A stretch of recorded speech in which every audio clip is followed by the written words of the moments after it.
So what we have here is a standard 40-gallon hot water tank. It works great for a lot of people, but as circumstances change in your home, you have a greater need for hot water, you may want to go to a different option of going to a larger hot water tank, or look at maybe your tankless or on-demand water system, which can keep up to the demand of the household.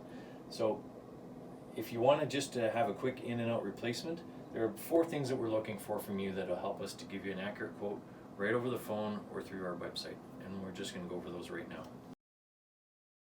First thing we need to know is the model number of your water tank. This enables us to know that what we're replacing your existing tank with if you want to just straight in and out swap.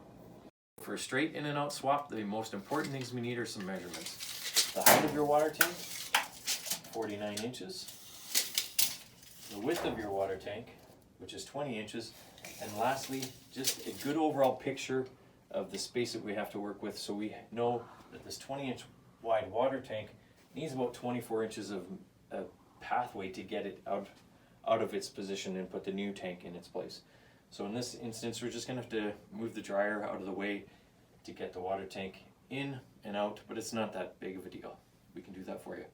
So thanks for watching this video. If you need a new hot water tank, please give us a call or visit us at www.weiss-johnson.com today. Thank you. Weiss-Johnson, Weiss-Johnson, whoa, we're proud to be low.